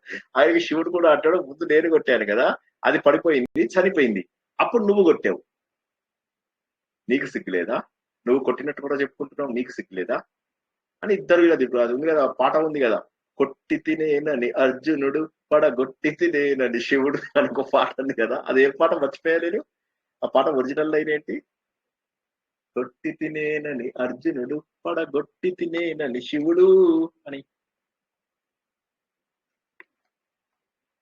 ఎనీవే, సో ఇద్దరు అప్పుడు సరే అయితే మనం బలాలు తేల్చుకునేటటువంటి సమయం ఆసన్నమైంది. చలో అనగానే ఇద్దరు కూడా ఒకళ్ళపైన ఒకళ్ళు బాణాలు వేసుకోవడము ప్రారంభం అవుతుంది. అర్జునుడు ఎన్ని బాణాలు వేసినా కూడా కిరాతమూర్తికి ఏమీ కాదు. అర్జునుడు ఆశ్చర్యపోతూ ఉంటాడు. ఇటువంటి బాణాలు మామూలు వాళ్ళ మీద ప్రయోగించేస్తే వాళ్ళు అడ్డం పడిపోవాలి.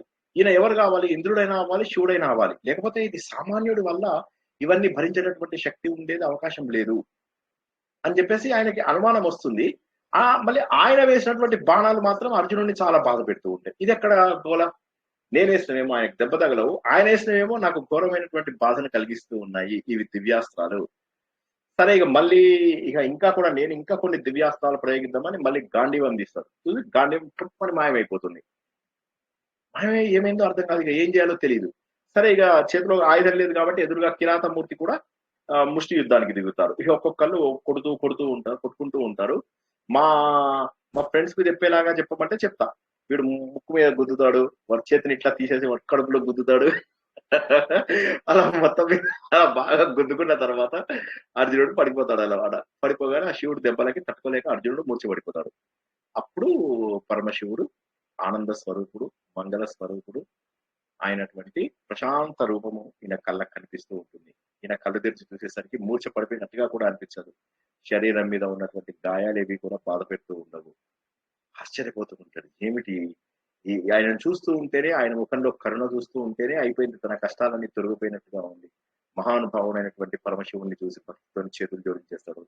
మహానుభావ, నిన్ను ఒక సామాన్య వ్యక్తిగా నేను తలపోశాను, నేను యుద్ధం చేశాను, నా తప్పును మన్నించి ఎప్పటికైనా అంటే, అర్జునుడా నేను మన్నించాను, కానీ నువ్వు సామాన్యుడు అని ఇట్లా అనుకుంటున్నావు, మళ్ళీ అదే రాంగ్ కాన్సెప్ట్. ఎవరు కూడా సామాన్యులు కాదు ఈ ప్రపంచంలో.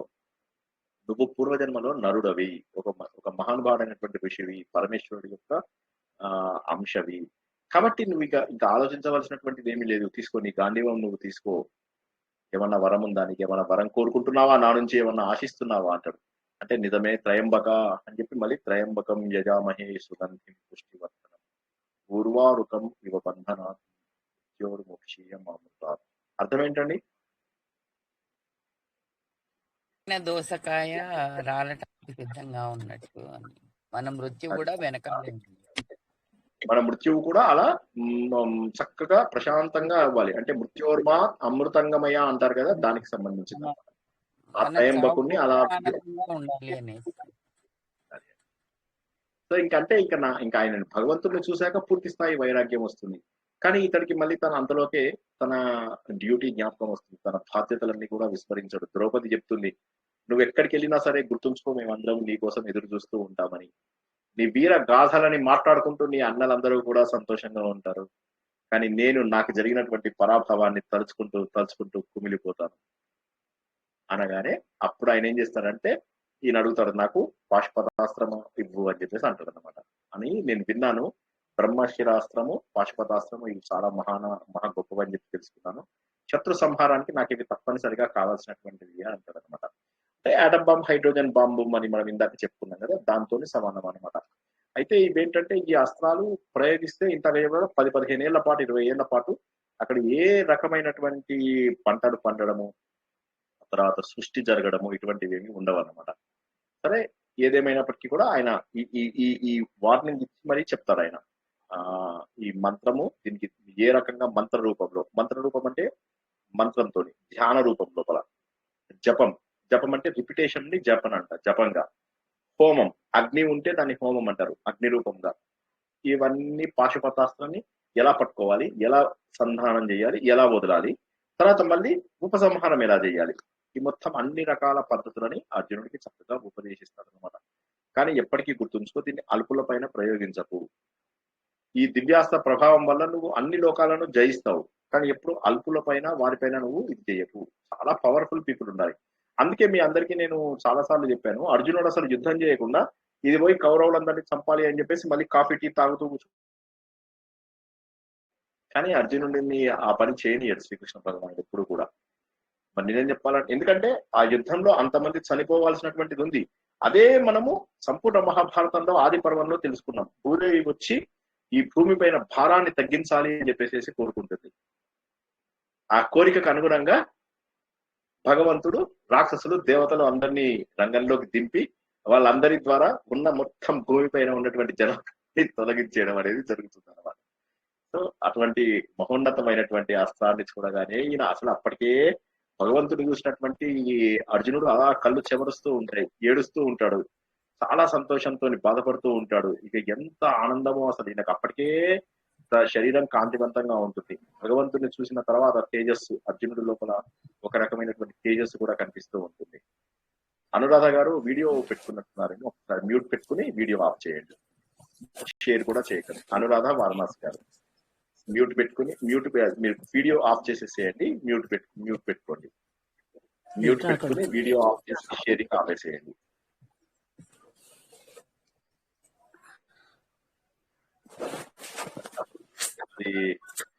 అమ్మ మ్యూట్ పెట్టుకోండి, అమ్మ అనురాధ గారు మ్యూట్ పెట్టుకోండి అమ్మా, మ్యూట్ పెట్టుకుని వీడియో ఆఫ్ చేయండి. సరే, ఇంకా ఇదే సమయం లోపల ఈ విషయము ఇంద్రుడికి తెలుస్తుంది. ఇంద్రుడి ఆనందానికి ఇక పట్టపగ్గాలు ఉండవు. ఆయన చాలా సంతోషపడతాడు. అబ్బో, నా కొడుకు కాబట్టి ఇంత చేశాడు, నా అంశతో పుట్టినటువంటి వాడు అని చెప్పేసి ఇక ఆయన ఆనందమే ఆనందం, ఫుల్ హ్యాపీ. ఆయన వచ్చేస్తాడు అనమాట. ఆయన వచ్చాడు అంటే ఆయనతో పాటుగా ఇంద్రుడితోని కుబేరుడు, వరుణుడు, అశ్విని దేవతలు ఇలా అందరు వస్తారన్నమాట. వచ్చిన తర్వాత కుబేరుడు ఏం చేస్తాడు, తన దగ్గర ఉన్న కుబేరాస్త్రం అని ఇస్తాడు. వరుణుడేమో వరుణ పాశాలు అని ఉంటాయి, అవి ఇస్తాడు. ఇక ఇక ఇక ఇంకా ఈ దేవేంద్రుడు అయితే ఇక లెక్కలేనన్ని అస్త్రాలు తన దగ్గర ఉన్నటువంటి ప్రతి అస్త్రాన్ని కూడా అందిస్తాడు అనమాట. అందించేసి అశ్విని దేవతలు వస్తారు, ఈయనను ఎప్పుడు ఆరోగ్యంగా ఉండేలాగా దీవిస్తారు. ఎప్పుడు ఏ ఇబ్బందులు ఉన్నా కూడా ఆరోగ్యానికి సంబంధించినవి దానికి కావాల్సినటువంటి ఆరోగ్యాన్ని వాళ్ళు కల్పిస్తారు అనమాట. అవన్నీ చూసి ఇక ఈయన ఆనందం పరమానందం పొందుతూ ఉంటాడు. దేవేంద్రుడు అంటాడు, ఎలాగో వచ్చావు కదా నాన్న, ఇక స్వర్గానికి కూడా రావాలి అని చెప్పేసి అంటాడు అనమాట. అప్పుడు ఇక ఇతను స్వర్గానికి వెళ్తే ఏంటి స్వర్గం లోపల ఐరావతమే ఇతన్ని రమ్మంటుంది అనమాట. ఐరావతమే ఇతన్ని ఆహ్వానిస్తుంది. అసలు ఇది చూసి ఆశ్చర్యపోతాడు. స్వర్గాన్ని ఎప్పుడు చూస్తుంటాడు కదా, తను ఎంతసేపు మయసభనే స్వర్గం కంటే గొప్పది అనుకుంటూ ఉంటాడు. అటువంటిది స్వర్గాన్ని చూసినటువంటి ఆ ఆనందం అర్జునుడికి ఆశ్చర్యాన్ని కల్పిస్తూ ఉంటుంది. ఒక సైడ్ ఆనందం, మరో సైడ్ ఆశ్చర్యం, సంభ్రమాశ్చర్యాలు అని అంటాం కదా, అది ఆ కరెక్ట్ వర్డ్ దొరకదు నాకు ఇందాక.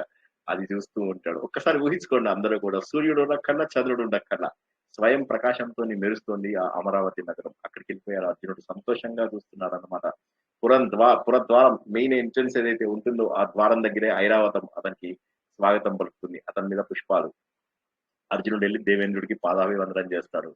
సో అప్పుడు ఏం చేస్తారంటే ఇక అక్కడ ఉండి స్వర్గ సుఖాలు అనుభవిస్తూ ఉంటాడు. చాలా రోజుల పాటు వారు ఆతిథ్యం స్వీకరిస్తూ ఉంటే ఒక రోజు నాడు ఊర్వశీదేవి అతనికి కనిపిస్తూ ఉంటుంది, ఇతని కోసము పనులన్నీ చేసి పెట్టడం కోసమని. ఆ ఊర్వశీదేవి ఇతనితో చెబుతుంది అనమాట. ఏంటంటే ఊర్వశి చెప్పాలంటే యాక్చువల్ గా ఆ ఊర్వశి ఎవరు అంటే, మనము చంద్రవంశం కథ మొదట్లో మనం తెలుసుకున్నప్పుడు పురూరవుడు అని చెప్పేసి తెలుసుకున్నాం కదా, ఆ పురూరవుడు ఊర్వశితోని ఉంటాడనమాట. సో అక్కడి నుంచి యయాతి వీళ్ళంతా ఈ ఫ్యామిలీ అంతా కూడా రావడం జరుగుతుంది. సో కాబట్టి ఏంటంటే వీళ్ళ వంశానికి ప్రారంభం కూడా ఊర్వశి నుంచే జరిగింది. అది కాక ఇప్పుడు ఆవిడ ఏం చేస్తుంది, ఇప్పుడు ఆవిడ ఇంద్రుడికి కూడా పరిచర్యలు అవి చేస్తూ ఉంటుంది. కాబట్టి ఇది ఆశ్చర్యం అనిపిస్తూ ఉంటుంది ఇతనికి. అంటే ఈమె అంటే ఇతనికి ఎప్పుడు కూడా మంచి భావమే ఉంటుంది. ఎందుకంటే ఈ అర్జునుడిని చూడడానికి ఎక్కడెక్కడి నుంచో జనాలు వస్తారు, యక్షులు, సిద్ధులు, గంధర్వులు, రకరకాల జనాలు వచ్చి రోజు వచ్చి చూసిపోతూ ఉంటారు. ఈయన ఫుల్ టైం పాస్ అయితే ఉంటుంది అర్జునుడికి. ఈయన ఇంకా రోజు ఇంద్రుడికి పూజ చేస్తూ ఉంటాడు. ఆ వచ్చిన వాళ్ళలో కొంతమంది అర్జునుడు కూడా పూజ చేస్తుంటారు.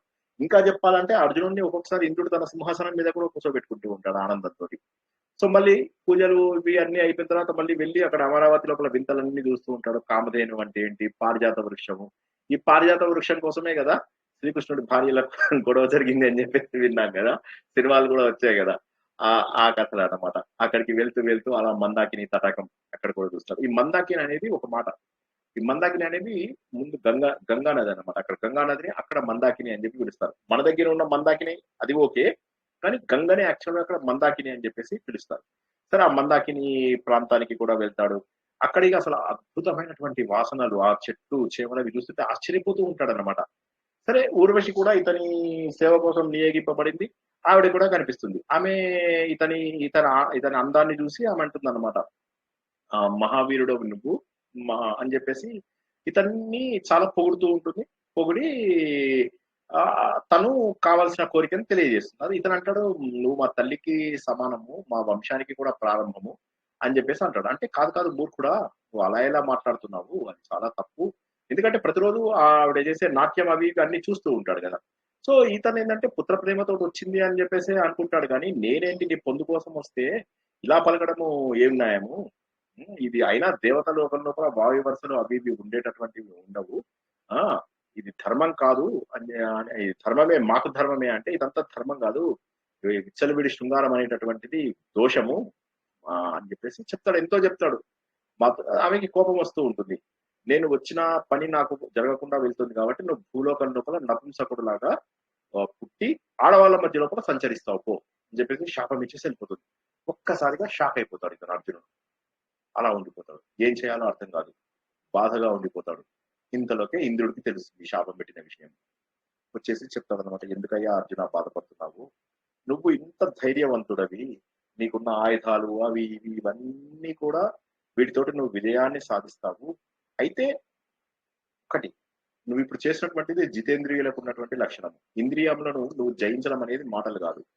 ఎస్పెషల్లీ స్వర్గం లాంటి ప్రదేశాలకు వచ్చినప్పుడు మరింత ఇది. కాబట్టి నువ్వు మహానుభావుడు, ఖచ్చితంగా నువ్వు మహానుభావుడు. కాకపోతే అన్ఫార్చునేట్లీ ఆ శాపం మాత్రం అనుభవించక తప్పదు. అది నువ్వు యూ హ్యావ్ టు డిసైడ్. అది ఎప్పుడు అనేది మాత్రం నీ దగ్గర నేను నాకు వరం ఇస్తాను, నువ్వు ఎప్పుడు కావాలంటే అప్పుడు వచ్చేలాగా. బట్ నేను సజెస్ట్ చేసేది ఏంటంటే, మీరు ఎప్పుడైతే అజ్ఞాతవాసంకి వెళ్తారో 12 సంవత్సరాల పాటు మీరు అరణ్యవాసం అయిపోయిన తర్వాత అజ్ఞాతవాసం కోసం ఎప్పుడైతే వెళ్తారో ఆ సమయం లోపల ఎవ్వరికి కనిపించకుండా నువ్వు మంచి రూపం లోపల నువ్వు ఈ రూపం లోపల ఉండవచ్చు. ఎవరికైనా డాన్స్లు అవి నేర్పించుకుంటూ ఆడవాళ్ళ మధ్యన ఉంటావు అని చెప్పాను కదా, అన్నట్టుగానే నువ్వు ఆడవాళ్ళ మధ్యలోనే ఉండొచ్చు. అజ్ఞాతవాసం అయిపోయిన తర్వాత నీ శాపం మళ్ళీ విమోచనం అయిపోతుంది అని అంటాడు. అనేసి తను ఇచ్చేటటువంటి ఆయుధాలు కూడా ఇంకా మిగిలినవి ఏమన్నా ఉంటే అవన్నీ ఇచ్చేస్తాడు. అట్లా అక్కడ పైన చాలా టైం అవుతుంది. అయితే అది కింద భూలోకం టైంకి 4-5 ఏళ్ళ సమానం అన్నమాట. ఇంతలోకి రోమశుడు అనేటటువంటి ఒక మహానుభావుడు వస్తాడు ఈయన దేవుని దగ్గరికి. రాగానే ఎవరైనా అర్జునుడు కూర్చుంటాడు కదా సింహాసనం మీద, ఎవరు నీ సింహాసనం మీద కూర్చున్నారు ఏం సంగతి అంటాడు. అనగానే అప్పుడు ఇంద్రుడు అంటాడు అనమాట, ఇతడు నరుడు అనేటటువంటి ఒక మహర్షి మహానుభావుడు, ఇతడు భూలోకంలో నా అంశతోని కుంతి గర్భం లోపల జన్మించాడు. పరమేశ్వరుడు ఇతడికి పాశుపతం అనేటటువంటి అస్త్రాన్ని కూడా ఇచ్చాడు. నేను కూడా నా దగ్గర ఉన్న ప్రతి దివ్యాస్త్రము మన దేవతలందరూ కూడా వాళ్ళకి తోచినటువంటి అస్త్రాలన్నీ కూడా ఇచ్చారు. ఇతడు నివాతుడు కవచుడు అని చెప్పేసి ఇద్దరు రాక్షసులు ఉంటారు, వాళ్ళని కూడా ఇతను సంహరించడానికి ఫ్యూచర్ లో అవన్నీ ఉపయోగిస్తాడు. నివాతుడు కవచుడు ఈ పేరు నాకు కూడా తెలియవు, నేను కూడా వ్యాసుడు దాంట్లో చూసుకుని రాసి పెట్టుకున్నది. నివాతుడు కవచుడు నాకు కూడా గుర్తుండడానికే చెప్తున్నాను. ఒకవేళ తప్పు చెప్తే మళ్ళీ నేను కరెక్ట్ చేసుకుంటాను, వచ్చే వారం నాకు జ్ఞాపకం చేయండి. తప్పు చెప్తే నేనే జ్ఞాపకం ఉంచుకుని చెప్తాను. నివాత కవచుడు ఆ ఇద్దరిని చంపడానికి ఇతను చేస్తారు. అయితే మీన్ టైం మీరు ఏం చేస్తారంటే, సార్ భూలోకంకి వెళ్ళండి, ఇక్కడ టైమింగ్ భూలోకంలో టైమింగ్స్ కొద్దిగా డిఫరెంట్ ఉంటాయి. సో భూలోకంలో ఆల్రెడీ 5 years గడిచిపోయింది. సో మీరు ఒకసారి వెళ్ళి ధర్మజుడికి చెప్పండి నా దగ్గర ఇతను సేఫ్ గా ఉన్నాడు, వాళ్ళని ఇతను వచ్చేదాకా తీర్థయాత్రలు అవి ఇవి చేస్తూ ఉంటే అప్పుడు ధర్మరాజు కూడా కొంత శక్తిని తెచ్చుకోగలడు, తీర్థయాత్రల ద్వారా మనసు పవిత్రం అవుతుంది అని చెప్పేసి అంటాడు. ఎందుకు తీర్థయాత్రలు చేయాలి, అక్కడేదో దేవుడు ఉంటాడని కాదు, ఆ తీర్థయాత్రల ద్వారా మన లోపల అన్నిటికీ అల్టిమేట్ గా నేను ఒకటే బాగా చెప్తున్నా, గుర్తుంచుకోండి, మనలో మార్పు రావాలి. మనలో మార్పు రానిది ఇవన్నీ అనవసరం. ఆ మనలో మార్పు రావడం కోసమే తీర్థయాత్రలు. ధర్మజుడికి పాపరహితుడు అవుతాడు, ఇలాగా ఆయన సంతోషపడతాడు. ఇవన్నీ కూడా వచ్చాయి నా తమ్ముడికి అనేసరికి చాలా సంతోషపడతాడు. అతను సంతోషపడి ఇంతకంటే ఏముంది అని. అప్పుడు రోమేశ్వర్ అంటాడు, 1 రిక్వెస్ట్ అంటాడు. ఏంటి అంటే I will also come along English లో అంటాడు. ధర్మరాజుకి ఇంగ్లీష్ రాదు, మరి ఎట్లా, కానీ ఆయన చెప్పే పద్ధతి పట్టి అర్థం చేసుకుంటాడు. ఓకే అని చెప్పేసి అర్థం చేసుకుని ఆయనను కూడా వెంట తీసుకుని తీర్థయాత్రలకు వెళ్తూ దారిలో కూడా రకరకాల మహోన్నతమైనటువంటి విషయాలని తెలుసుకుంటారు. అవన్నీ వచ్చే వారం నుంచి తెలుసుకున్నాం. లాస్ట్ వీక్ కొద్దిగా నాకు అసంతృప్తి ఉండే, ఆ అసంతృప్తిని ఈ రోజు సంపూర్తి చేసుకున్నాను. కథ ఎక్కువ ముందుకు జరగలేదు ఆ విషయం నాకు కూడా తెలుసు, కానీ నాకు లాస్ట్ వీక్ అనుకున్నంత బాగా చెప్పినట్టుగా అనిపించలేదు. అందుకని అందులో ఉన్నటువంటి ముఖ్య విషయాలను మరోసారి చెప్పాలి అని అనిపించింది. చెప్పాననే అనుకుంటున్నాను. సో చాలా సంతోషంగా ఉంది. ఇదే సమయం లోపల ఇంకా కింద కూడా మన ఈ వ్యాసుడు వేద వ్యాసుడు చెప్పిన దాన్ని బట్టి ధృతరాష్ట్రుడికి కూడా తెలుస్తుంది విషయం. కొద్దిగా బాధపడుతూ ఉంటాడు, వీళ్ళు ఆల్రెడీ చాలా జయించినటువంటి వాళ్ళు, వీళ్ళందరికీ శక్తులు అవి కూడా బాగా ఉన్నాయి, ఏమిటో నా పిల్లలు ఎంతసేపు కూడా ఇలా చేశారు అంటే బాధపడుతూ ఉంటాడు. సంజయుడు కూడా అదే చెప్తాడు, నిజమే నాకు కూడా తెలుసయ్యా అని, నా కొడుకు నా మాట వినడు, ఏం చేయమంటావు, దానివల్ల కదా నేను ఎన్నన్నా చెప్పని, నేను చెప్తాను, భీష్ముడు చెప్తాడు, ద్రోణుడు చెప్తాడు, కృపాచార్యుడు చెప్తాడు, అతను ఎవ్వల మాట వినదు. ఆ కర్ణుని పట్టుకుని తగలడ్డాడు, ఎక్కడి నుంచి వచ్చాడో తెలియదు, కర్ణుడు కూడా వచ్చాడు అని చెప్పేసి చెప్తాడు అనమాట. సో అప్పుడు ఇక భీముడు ఇక చాలా ఆనందపడతాడు. ఇంకేంటన్నయ్య, ఇక నువ్వు బెంగపడకు, తమ్ముడు వచ్చేస్తున్నాడు, మనందరము అతని పైననే ఆధారపడ్డామని చెప్పి ముందు అనుకున్నాం కదా. సో ఇంకా ఆయన వచ్చి రాగానే ఇంక వెళ్ళిపోవడం, మనం ఇట్లా వెళ్ళడం అట్లా పోవడం, మనల్ని కొట్టేసి రావడం అన్నట్టుగా చెబుతాడనమాట. అది ఇక ఏమదిగా కౌరవ సామ్రాజ్యానికి నిన్నే పట్టాభిషేకం, ఇక భీముడు ఊగిపోతూ ఉంటాడు ఆనందం లోపల, కౌరవ సామ్రాజ్యానికి పట్టాభిషేకం చేస్తాము. ఆల్రెడీ అక్కడ వ్యాస మహానుభావుడు చెప్పాడు, ఈయన ధృతరాష్ట్రుడు చాలా వ్యాకుల చెందుతున్నారు, మన పెదనాన్న వ్యాకుల చెందుతున్నారు అని చెప్పి. ఇంకా అయిపోయిందన్నయ్య, తమ్ముడు రాగానే మనం వెళ్ళిపోదాం యుద్ధానికి, ఇన్నాళ్ళు మనకు శక్తి లేదు అని చెప్పి అన్నావు. మొదట్లో నేను ఒక మ్యాథమెటిక్స్ ఫార్ములా చెప్పాను, 1 నెల = 1 year, 13 months = 13 years అయిపోయింది అని. కాదు అప్పుడేమో శక్తి కావాలి, మన దగ్గర ఆయుధాలు లేవు అన్నావు. సరే ఇప్పుడు తమ్ముడేమో ఆయుధాలతో వస్తున్నాడు, సో వీఆర్ ఆల్ సెట్ అని చెప్పేసి ఈయన కూడా ఇంగ్లీష్ లో మాట్లాడుతుంటాడు. ధర్మరాజుకి ఇక తిక్కబడుతుంది, వాడు రోమశుడు వచ్చి ఆయన ఇంగ్లీష్ లో మాట్లాడాడు, భీముడు చూస్తే భీముడు ఇంగ్లీష్ లో మాట్లాడుతున్నాడు, ఎక్కడి నుంచి వచ్చింది ఇది అని చెప్పేసి ఈయన అంటాడు, సరే నీ ఇంగ్లీష్ నాకు అర్థమైతలేదు, నాకు అర్థమైన మాట ఒకటే చెప్తున్నాను విను, ఇది యుద్ధానికి సమయం కాదు, 13 సంవత్సరాలు పూర్తి అవ్వాలి, అప్పుడే నువ్వు అర్జునుడు కలిసి శత్రువులను జయించండి, విజయుడు కండి, నేను నిండు సభలో కౌరవులతో చేసినటువంటి ధర్మబద్ధమైనటువంటి ఒప్పందానికి విరుద్ధంగా ప్రవర్తించను. ఆత్మ సుఖము వీడి నీ ఆట కొరకు పాత్ర పోషణ చేసి సూత్రధారి విశ్రమించదని పాదం ఆశ్రయించి పరమ కరుణాంతరంగా పాండురంగా. జై శ్రీకృష్ణ. కొద్దిగా వాళ్ళ సంతోషం అనిపించింది. లాస్ట్ వీక్ ఈరోజు చాలా చాలా బాగుంది గొప్ప ఈరోజు స్టోరీ చాలా బాగుంది సార్. ఒకటి ఈశ్వరుణ్ణి ఈశ్వరుడి దగ్గరికి వెళ్ళి ఆయన పర్మిషన్ తీసుకోమని అన్నారు కదా ఇంద్రుడు. అది ఎందుకు సార్ ఒకసారి చెప్పరా మళ్ళీ? అంటే అర్హత ఉండాలి కదా మెయిన్. ఇప్పుడు ఏంటంటే తను ఇచ్చేయాలంటే ఇచ్చేసేయచ్చు, కానీ తపస్సు చేయాలి కదా. అసలు తన ఈయన ఏదైనా కూడా మనం నిన్న కొన్ని విషయాలు తెలుసుకున్నప్పుడు కొన్ని శక్తులు ఎక్కడి నుంచి వస్తాయి అనే దానికి తపస్సే కారణం. తపస్సులో శక్తులు వస్తాయి, ప్రతి వ్యక్తికి కూడా తపస్సులో శక్తులు వస్తాయి. మనము నిన్న చంద్రశేఖర సరస్వతి గురించి అప్పుడు మాట్లాడుకున్నప్పుడు మనం ఏమనుకున్నాము, ఆయన చిన్నప్పుడే వచ్చేసాడు శంకర మఠంలో అధిపతిగా, కానీ తర్వాత ఆయనకు కొన్ని శక్తులు వచ్చాయని జనాలు చెప్తూ ఉంటారు కదా. అవి మనకు తెలియకపోయినా ఆయన చిన్నప్పుడు ఇష్టంగా కూడా ఉండేవాడు కాదు. శంకరాచార్యకు అర్హత కూడా లేదు ఆయనకి. 5-6 ఏళ్ల వయసులో ఏం అర్హత ఉంటుంది? 10 ఏళ్ల వయసు కంటే చిన్నవాడే అనుకుంటాను, ఎగ్జాక్ట్ తెలియదు నాకు. సో అటువంటి వాడికి ఏం అర్హత ఉంటుంది? ఏడుపు కూడా ఉంటుంది ఆ సమయం లోపల. కానీ తపస్సు చేస్తారు తర్వాత, ఆ తపస్సుతోటి శక్తులు వస్తాయి. ఇప్పుడు ఇక్కడ అర్జునుడి విషయం లోపల కూడా అతను తపస్సు లేదు, ఏం లేదు, డైరెక్ట్ గా ఇంద్రుడు అతనికి ఇచ్చేసేయచ్చు తన అంశతో పుట్టినవాడు కాబట్టి.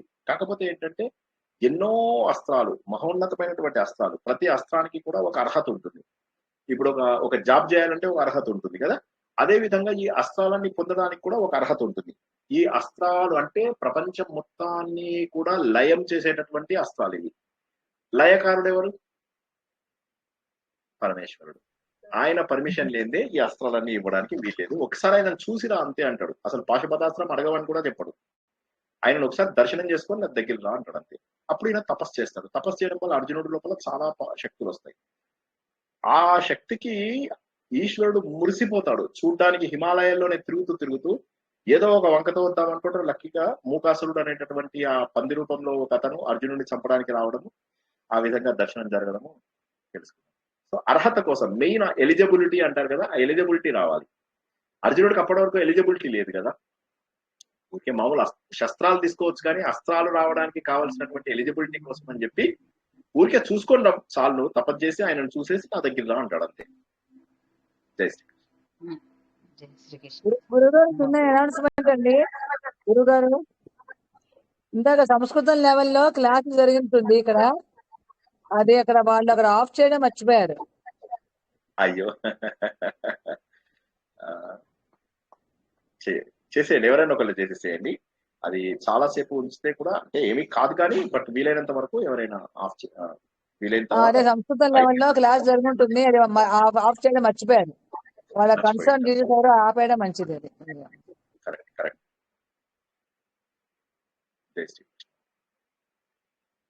వీళ్ళ అరణ్యవాసం మరి శాపాల వలన సార్ అర్జునుడు వీళ్ళంతా అరణ్యవాసం చేసినప్పుడు శాపం వల్లనేనా సార్ ఇదంతా?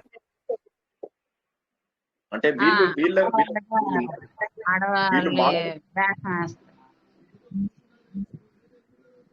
వీళ్ళు మానవులు కాదు, వీళ్ళందరూ కూడా భగవంతుడు అంశంతో పుట్టిన వాళ్ళు. వీళ్ళందరూ ఒక కారణంతో పుట్టినటువంటి వాళ్ళు. కారణంతో పుట్టడం అంటే ఏంటి? వీళ్ళందరూ దేవతలకు రాక్షసులకు మధ్య జరిగేటటువంటి వివాదాల యొక్క ఆధారంగా పుట్టినటువంటి వాళ్ళు.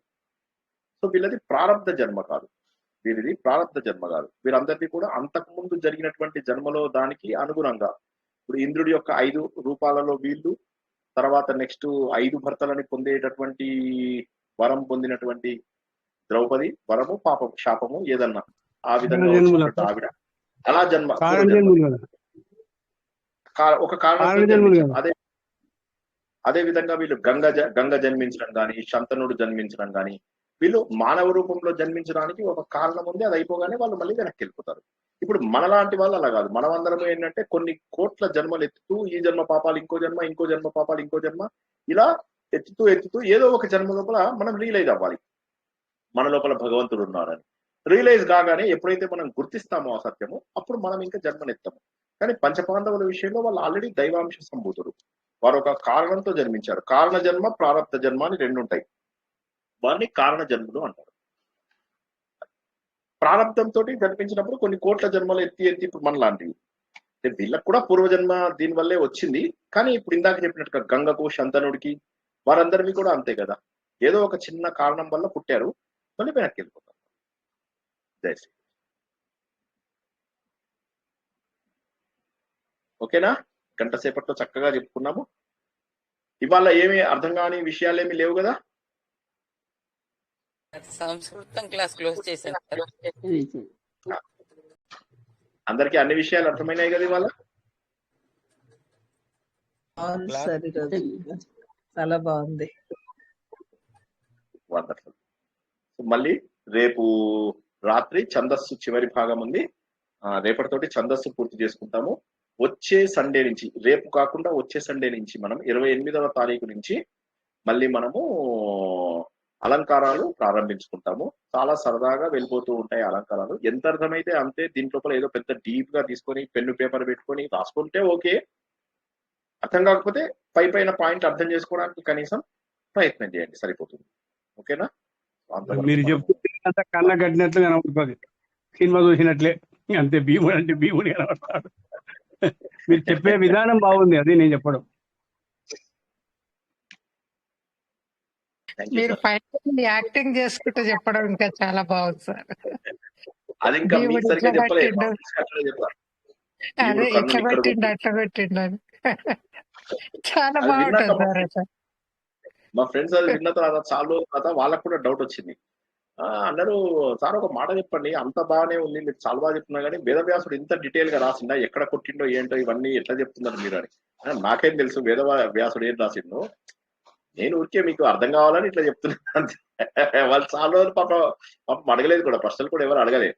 కానీ చాలా రోజుల తర్వాత ఎందుకో వాళ్ళకి డౌట్ వచ్చింది. ఎగ్జాక్ట్లీ ఇక్కడ ముక్కు మీద కొట్టిండు, తర్వాత కన్ను మీద కొట్టిండు, ఇవన్నీ చెప్తుంటే కొద్దిగా వాళ్ళకి డౌట్ వచ్చింది అనమాట. ఏదో ఉంది, ఇంత డీటెయిల్ గా రాస్తాడా ఇలా అని చెప్పేసి.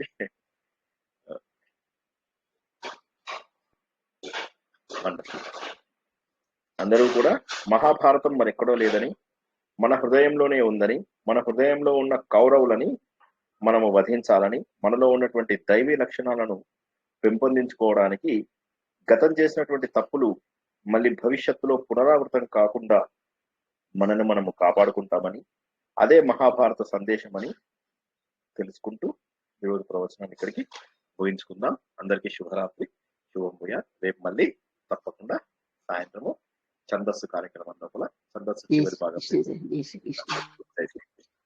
జై శ్రీకృష్ణ సార్.